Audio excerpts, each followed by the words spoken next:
Welcome to Soul Chats with Psychic Medium Dani Joe. And tonight I have an amazing special guest, life coaching goddess, we'll call you. The name is right behind you on the wall, Brooke Kekos. Thank you so much for being here with me tonight.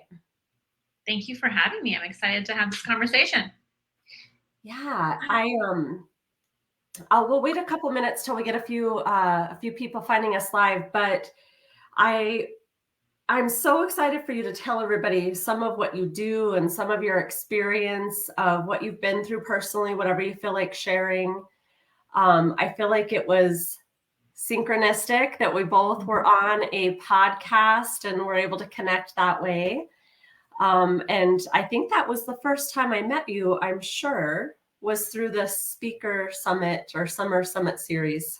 Yes, it was. Yeah. I mean, I actually was called to you. I remember just being like, hearing your story and kind of just wanting to know more about your own journey that like led me to like be like, oh no, I need to go and connect with this woman. So it was perfect. Yes, and I was so glad you did, mostly because of the work that we are going to kind of work on together, and we'll talk about that. But why don't you tell everybody a little bit about your personal life, who you are outside of work? Yeah, of course. So I have two sons and a stepson. So that obviously outside of work, I'm so busy with kids and being a mom and, juggling life, if you will. But I really enjoy learning and growing and reading and being outside in nature, hiking and exercise and really just kind of really getting grounded more into my body because I've lived so much of my life being in survival mode where I was like, when I finally have been able to like really enjoy this human experience, if you will, now I'm like, oh my gosh, it's like, it's so nice to just be able to slow down and like go outside and take a walk or like go and lay in the pool and just kind of be.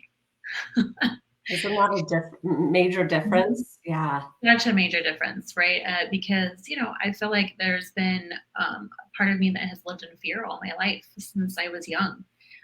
Growing up in a cult where it was all fear-based, it was like we were taught from a very young age, like you're always looking over your shoulder. Either God's mad at you or like my father was mad, was mad at me. So that's a big statement that some of the viewers might be like, oh my gosh. Yeah. What do you mean you grew up in a cult? So how can you explain that, or what can you share about that? Yeah, the cult was really highly demanding. It was controlling.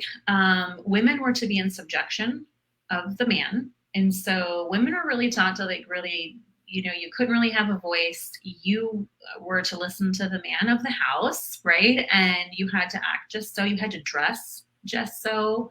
And if we did not, there was either punishment or there was shunning.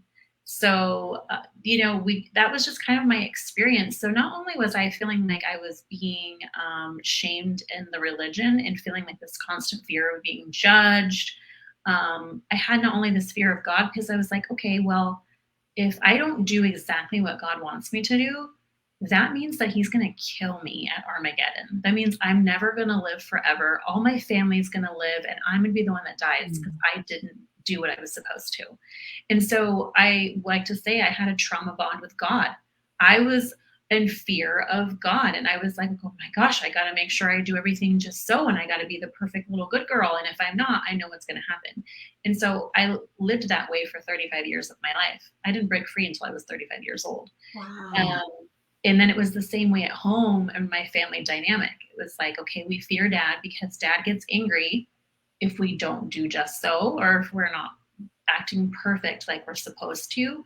Then there was anger, and then there was fear, and then there was, so it was like the same dynamic at home and in the religion. It was all consuming. And I just remember just being like, I don't know if I can do anything right.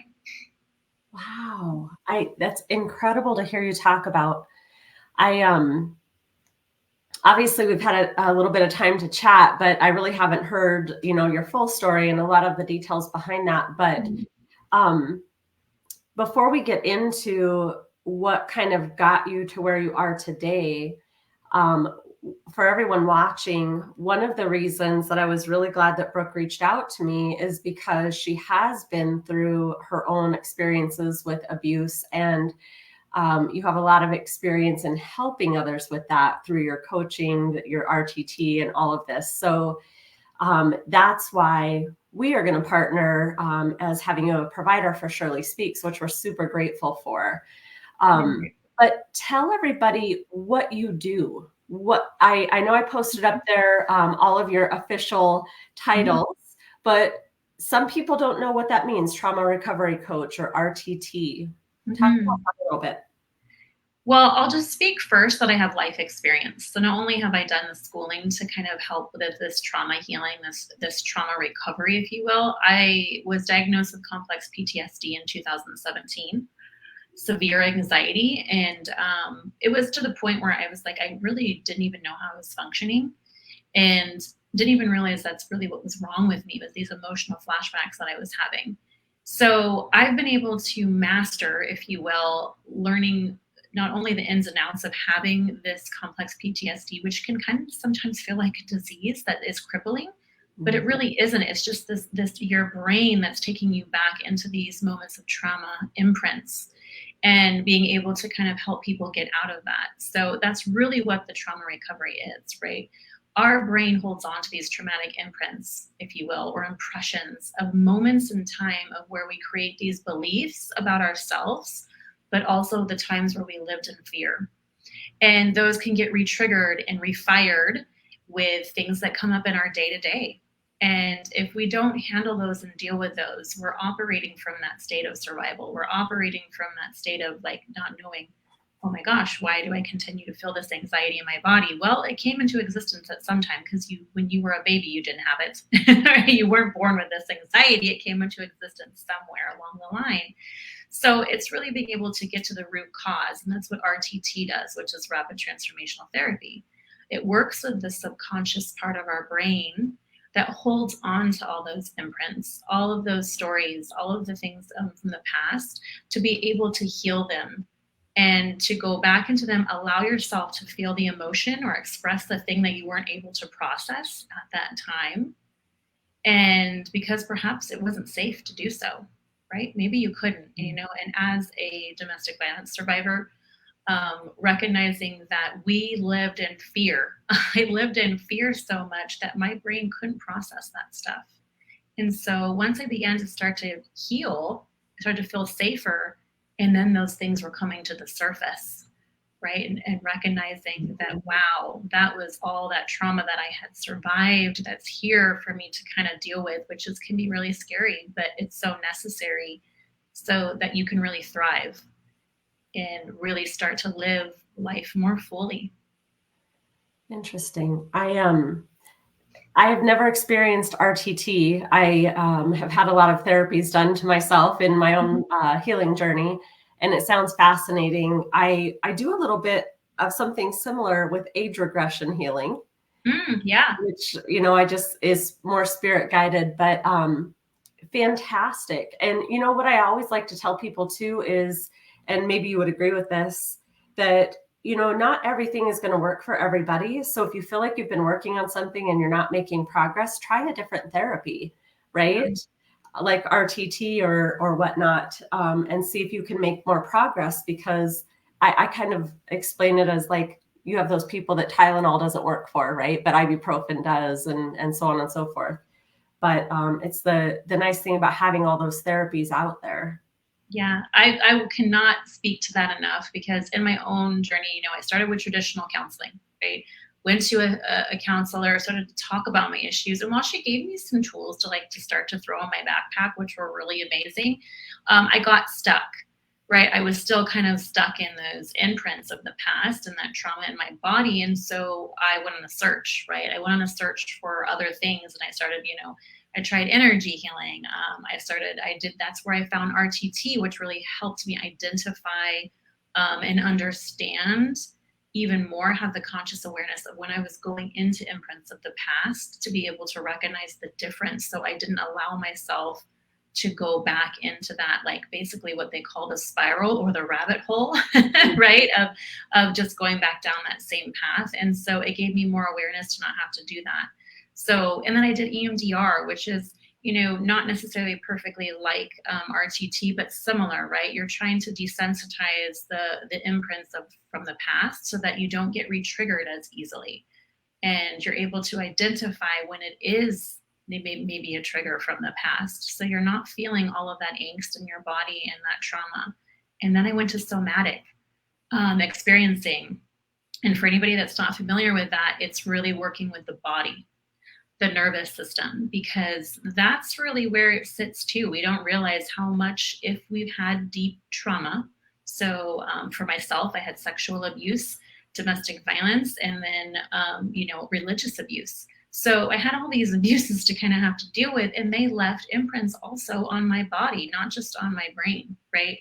And so I had to begin to unravel those as well. So there is not enough modalities when you've had trauma to do. Like it is, you need to kind of come at it from all angles in a holistic way. Yes.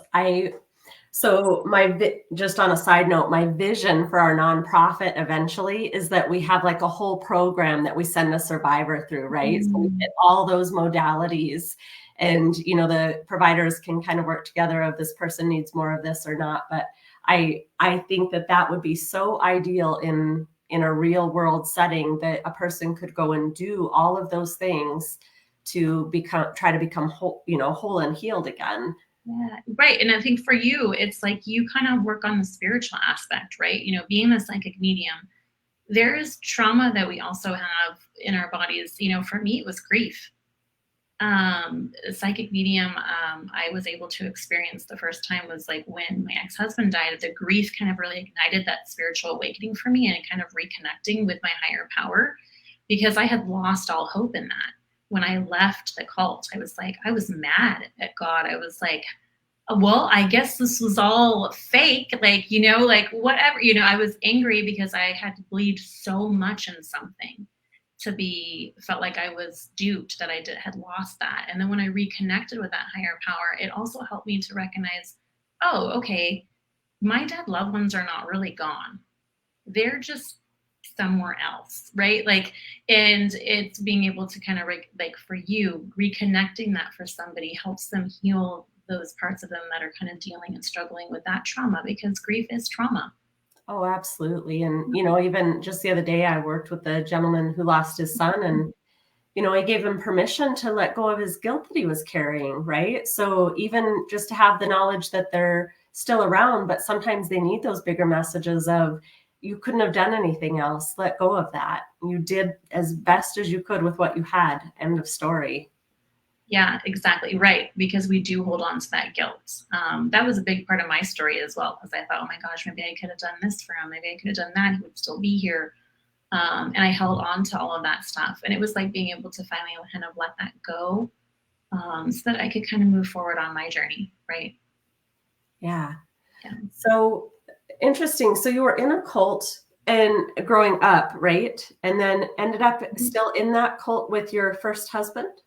I did. Yeah, we were married for 17 years. And like I said, I didn't leave that cult until I was 35. And then I got divorced at the same time. So I decided to lose all of my identity in one fell swoop. I was just like, I'm doing this all at the same time. Apparently, that's just kind of what my soul thought that was a good idea. I have no idea. But it was not easy. I will tell you this. Because not only was I leaving a trauma bonded relationship, I felt like I was leaving this religion that had kept me so stuck and so in this. I wasn't allowed to use my critical thinking, right? We could only read their literature. We weren't allowed to think outside of the box. It was black and white thinking. And so I really felt truly lost, like so lost. I always say that my boys were what saved me, because they made me get out of bed every day. Right? I had something at least to live for. I was like, there's no way that I'm not going to show up for these two boys. Even if I wasn't able to be the best that I could be at that time, there was no way that I was going to not show up for them. Yeah. Yeah. I think that's I think a lot of parents, that go through different things in life, not just specifically what you went through, the kids having children really keeps them grounded in knowing, like, I've got to keep going for these guys. I've got to, and I think that's a blessing, honestly. Oh, it was definitely a blessing for me because, I mean, I didn't really have a belief system. And then I got shunned by everybody I'd ever known, right? And my family eventually had to shun me as well because that's what they're taught to do. That's what they're told to do, in fact. And if they don't, like, that means God is going to destroy them, right? So at some point, it's like I was mad at my family at first, but I'm like, well, at some point, I'm like, they don't know any better, right? They just believe that they're going to be non-existent if they listen, if they don't listen to the rules, That's crazy. So do you have relationships with your family now? So no, anybody that's in the religion, really, I don't have much of a relationship. With my parents, I don't speak with at all. There is no relationship. Yeah. Wow. Yeah. Yeah. That's intense. It is. Yeah. I lost all of my friends that I thought loved me. So I had some really deep abandonment wounds that I had to start to work with because I felt, I felt like, oh, wow, I had these friends that I thought were going to be my lifelong friends. And the minute that I didn't believe in a belief system anymore, I was not a good person. I was evil, and I had a lot of times where people would say, how dare you do this to your kids? Your kids are going to be destroyed. You're killing your kids. You know that, right? And that was heart-wrenching to hear because it made me feel really guilty. It made me want to like go back and I'm like, well, maybe I'll just go and pretend. Like maybe I'll just stay in this religion because then I can keep my friends, I can keep my family. And then maybe I won't be, such this horrible person. But there was this part of me that was inside of me that was like, there is nothing that I can do to fake this. Like, how am I going to live like this for the rest of my life, faking something? It just didn't make sense to me. And so I said, okay, I just got to walk away. And that was all I could do right at the time, until I later kind of started to reconnect again, of course, and recognizing that I did the right thing at the time. Yeah. Tough place to be and so scary for you. Yes, truly. Yeah, it was scary for me, to be honest. It really was. And, I look back at that time in my life now and I'm like, gosh, it's amazing how I was able to navigate through that. It was really amazing that I was able to just be like, okay, well, I got to put my head down and I got to figure it out. Like, it is what it is. And I felt like a true fighter at that point. You know what I mean? I kept going no matter what, even as hard as I got. Yeah, that's amazing. Thank you. Yeah. I missed a comment a little bit back, and Dulcie, she said, I have had that and have been seeing a trauma counselor. So the complex PTSD, I think, was where you were talking about. Yeah. And then Amanda said hello. Also, anybody who's watching, if you have any questions or whatnot for Brooke, feel free to put them in the comments here, and I'll make sure she gets those questions. But I am curious with RTT or any of the work that you do, how quickly do you typically see results for someone? Or maybe talk about a profound experience that you had, of course, without divulging information. But yeah, of course. So I've worked with a lot of people that have some deeper trauma, especially like sexual abuse or have been in abusive relationships.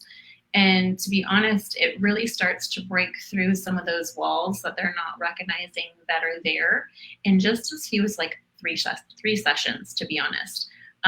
Because what I really do is help women to start to break down the fact that it's their nervous system, right? When we leave those type of relationships or we've had that deeper trauma, our nervous system is dysregulated. And if we can go back in and we can start to heal the nervous system, then we can start to feel more grounded in life and we can start to learn how to feel more safe. Because ultimately what the problem is we don't feel safe. And it probably started in childhood, which is where we really begin to go into the childhood to see what happened in childhood where you didn't feel safe and why you then got trapped into these type of relationships, or why these things continue to happen in your life, so that we can understand on a more subconscious, deeper level why these things keep happening. And so for a certain, I'm not going to say any names, one woman was able to really understand the reason why she actually had evolved until now because she had many abusive relationships. She had an abusive father, but she hadn't realized that her father had actually sexually abused her. Mm. And she didn't find that out until we actually did the work, until we did RTT, because hypnosis allows you to access these parts of your mind and these traumatic imprints that have been hidden, because the time that the event happened was too much for her to process. She was too young. She was 3 years old. And in order for her to be able to process that, we first had to help her feel safe enough, right? We had to do enough nervous system regulation to help her feel more grounded, start healing that system. And then once she was able to feel safe enough and her body felt safe enough, her mind then showed her what was her original wound, and that was the sexual abuse. Wow. And that was the point where she lost all trust in men. And then she was chasing her original wound, which was her father, who didn't love her, obviously, and had abused her, but also had made her feel like it was her fault for everything, right? That she was worthless. And so she continued to chase his love. And she was doing that in every relationship because her subconscious was still trying to heal that original wound. And so that's really the point of doing that type of work, is being able to access the parts of you that your mind has shut off, because it was like, well, we got to help her survive. And if she knows her dad sexually abused her, she wouldn't have been able to process it. She wouldn't have been able to handle it, right? So the brain is a beautiful capacity to keep us alive and safe, but it hides those things at the time because she wouldn't have been able to understand it, right? It was too traumatic. It was too confusing. Interesting. That brings me to a question. Somebody said, this isn't the question. It says, somebody said those implicit memories can be doozies. Yes, they can. But my question for you is, do you often see people who have a lot of trauma, who have a lot of period of time that they don't remember, like they don't have a lot of memories from their childhood? I don't know. I think that's probably 95% of the people that come to me that say, well, I don't really remember a lot of my childhood. Or they'll say, I think my childhood was really great. And then we'll go back into hypnosis and they're like, oh my gosh, this is why I don't feel like I'm enough. This is why I don't feel like I can fail. This is why they'll find these beliefs that were created in childhood, but were forgotten because at one point there was a traumatic enough event for there to be an unsafeness where the body gets stuck in the trauma responses. And then the body is then just surviving from here on then because it's never able to process what it originally needed to process. Yeah, interesting. Yeah. Tasha also said, yes, so important for people to know that therapy and coaching is so much more than talk anymore. Yes, absolutely.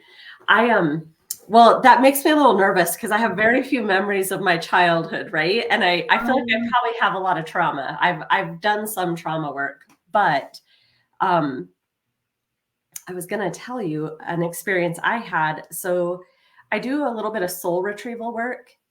So oftentimes during those traumatic events, a part of our soul will disconnect, and it's what keeps them safe, right? Or they go away to not experience it.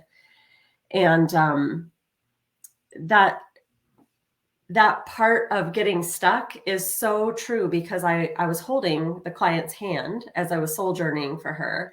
And I could see her as a child huddled in a corner, and she was covered with like color that was preventing her from seeing what was happening to her physical body in the room. Wow.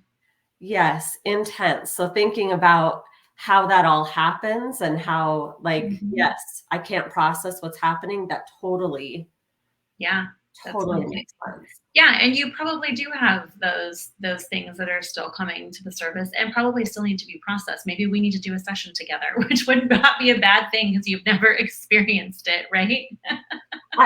You're going to see me. You're going to see me as a client. I already know it. I just don't know if I'm ready for it.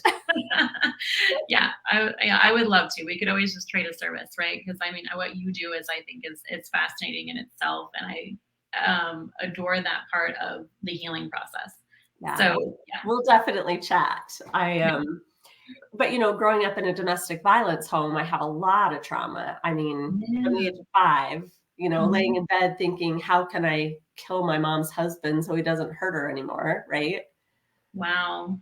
Gosh, yeah. So crazy, crazy stuff like that. But would you be comfortable sharing a little bit of your domestic violence experience at all? Yeah, I definitely can do that. Oof, that I noticed that gives me a little bit of a ping. Like I feel a little bit of discomfort in there, but that's okay. Yeah. So it started actually in childhood my teenage years. It really started when my father started to get really angry and get kind of violent with me.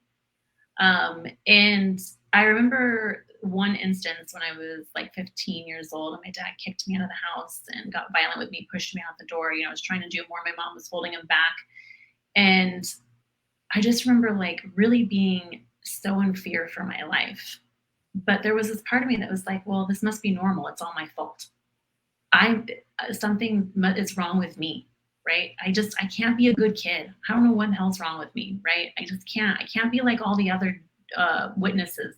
That was my cult, right? I can't be like all these other people. And so I already like took on all that shame and that guilt, and I carried that with me into the relationship that I got into. Because I ended up running away, leaving home at 18 because my parents did not want me to be with this boy who was actually in my religion. Um, and it started very early on in the relationship. And the first time that it ever started, I was like, I couldn't believe it because I was like, I thought this man was like my safe place. I thought he loved me. I thought he was going to be my savior from my very restrictive home and my father and all these things. And it ended up being completely opposite. We got in a fight, and I don't really recall what it was. Again, don't have a lot of those memories. But he suffocated me with a pillow. And I couldn't breathe. And I remember just being like, what is happening? Feeling so much fear. And then after it happened, it's the same cycle, right? They say, sorry, please forgive me. That's never going to happen again, blah, blah, blah.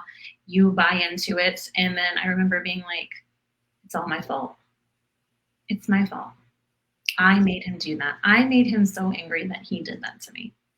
And every time after that, that's exactly the way that I felt after it happened. It's always my fault.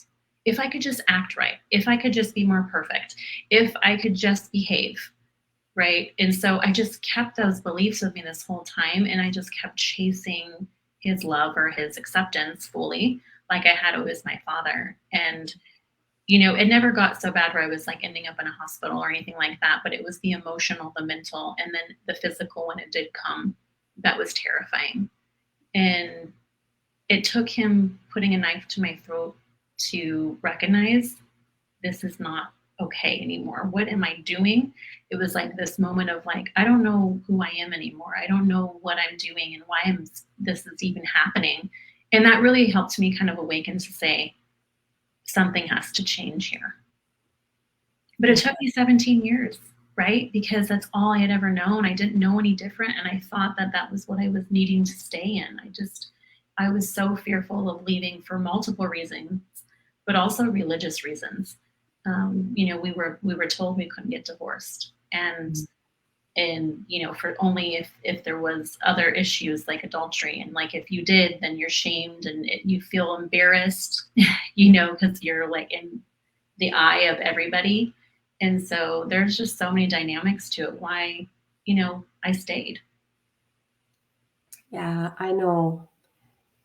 It's complex for everybody. That's one of Yeah. the comments I dislike the most is when I tell them that my mom was in an abusive relationship for 40 years and they say, why did she stay for 40 years? And I try to explain to them that that's a victim shaming comment. And, we don't truly understand all the dynamics of, what happens. But I know that a person loses their power to an abuser.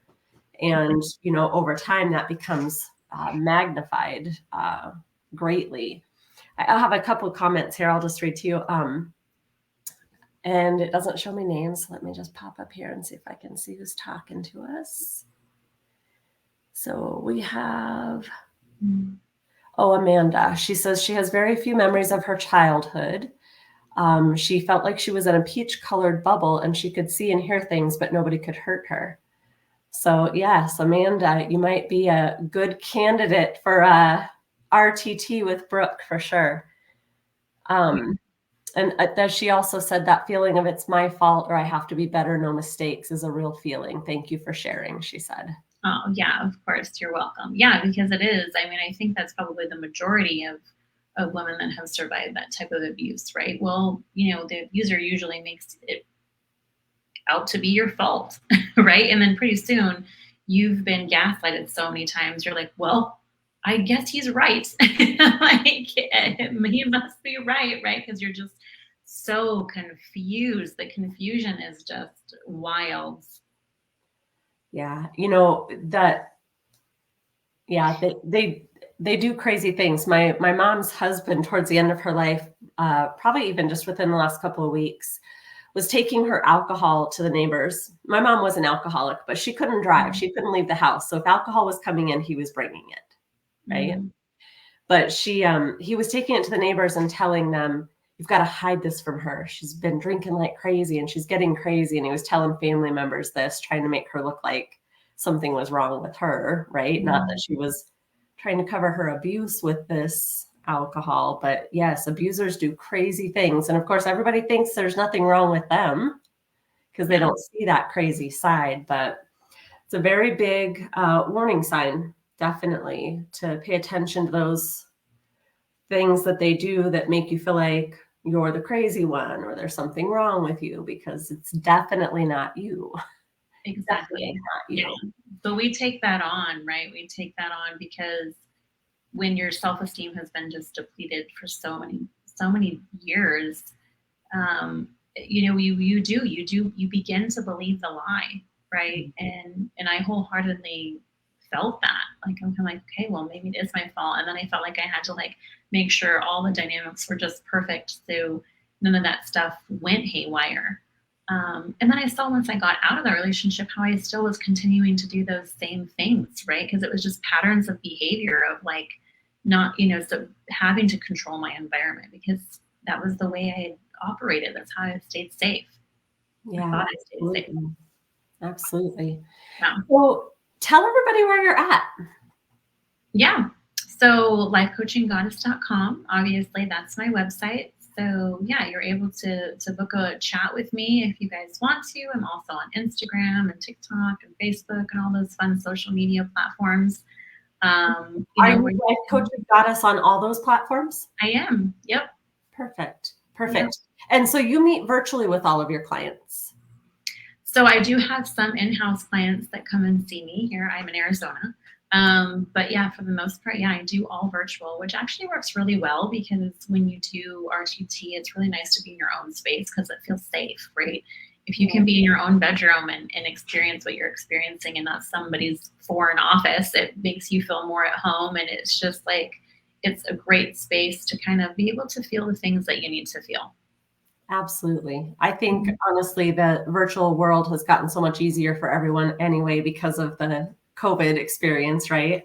But I think that's a good thing because I think it offers us more opportunities to meet with people we wouldn't have normally met with, like you, right? For people that are in South Dakota or Wyoming, our area here. But yeah, anybody have any questions for Brooke about what she does? So lifecoachinggoddess.com is the website. And when this goes up on the page, Brooke will add it to my daughter Brooke will add it to our master list with your website. So that will be in there, and all of your links and stuff. So they'll be able to get a hold of you that way. What else do you want to share? Anything else we missed? No, I think we covered so much. I would just say, for anyone that is suffering from these feelings or has had this type of stuff and that's happened in the past, that, if you're still struggling with it, just recognize that it's a journey and there's no destination. I think that there were so many times in my journey where sometimes I'll even feel that way, where I'm like, oh, when is this going to be over? When can I be done with this journey already? I'm tired of healing. This is frustrating. I want to be done with this already. it's just recognizing that it's not what's going to happen. It's like you're just constantly healing these wounds so that no one can rip them open anymore. They're more of just scars. Like it's an experience that you had from the past, but recognizing you don't live there anymore. And you get to rewrite your story. And that's really what my passion is, because I feel like I was able to rewrite mine, and I'm continuing to rewrite my story, right? And you get to do the same. So even if you've had this trauma, even if you've endured these really difficult things, you get to rewrite your story, and you don't have to keep going back to those places. And you get to face those ghosts, if you will, and those demons, and conquer them one by one. And then you start to really begin to see that post-traumatic growth, that beautiful space where you can start to move forward in your life. I love that. I love that. I had another question for you as you were talking there, and I lost it. But let me ask you the questions that are posted here. So somebody asked, what is the main difference between life coaching and therapy? That's a great question. So life coaching, which is not actually what I do. I actually do trauma healing coaching. But life coaching is more like goal oriented, really helping you get a structure around like, okay, what you need to be focused on right now, which is a great thing, right? I believe in life coaching wholeheartedly. What I do is trauma healing coaching. So it's more centered around a holistic approach of making sure mind, body, and spirit is on board with when we do RTT, right? So it's being able to kind of holistically look at yourself in a more dynamic way to be able to heal more freely, right? So is that trauma recovery coaching and RTT different? Are they separate? Yeah, they are separate actually. They obviously work hand in hand together because when we do RTT work, we are going back into traumatic spaces. We are going back into belief systems that are actually probably negative, limited beliefs that you adopted as a child or in your programming. So we're going back into those places. So the trauma recovery and healing is really about being able to recognize, oh, okay, now we know what this belief came from. We know the root cause of it. And now we can reframe it. Now we can begin to use a different way of being so that it can become part of our normal rather than operating from the old belief system. Very cool. Very cool. Yeah. There was one more question. It says, are there phrases you should not use when trying to get a person who is being emotionally abused to distance from their abuser? I'm talking about a college girl from her mom. That's a complex question. Yeah, I don't know what the college girl from her mom, but who is okay? So phrases that should not. Yeah, I think her question kind of stems more around like, how do you go about helping someone that way, right? Without using the wrong terminology or wrong phrasing. Yeah, so honestly, it's a good question where she's trying to go with this. I like, because honestly, when you are being abused and you're the victim of the abuse, if someone comes to you and says, so-and-so is abusing you, we're not going to take it well, because we actually don't believe that's the case, because we don't really know what's happening. Because if we knew we were actually being abused as the victim and we were like, this is what's happening to me, we wouldn't stay, right? If we had enough confidence and we had enough self-esteem and we knew what was really happening, we would know that we wanted to get out. Right. So that's why a lot of the times women become really defensive. And a lot of the times people that are being abused will hide it. I know for myself, I hid it. I hid it from my family. I hid it from my friends. No one knew. I kept it secret. Right. There was shame around it. And so I think for a lot of victims, that's kind of the way it is. So if you go point blank and say you're being abused, they're probably going to become very defensive over their abuser, because a lot of times we put them on a pedestal because that's what we've been told and taught to do, and we kind of revolve around them. So I think the best thing for you to do is perhaps, use it in a fashion where you kind of go roundabout, right? Where you're like, man, maybe that's not the best, way that he treats you. Have you ever thought about that? How does that make you feel? Like, I think when you can ask that question, how does that make you feel? It can help slowly make a person identify and be more aware of, okay, well, you're right when he does say that to me.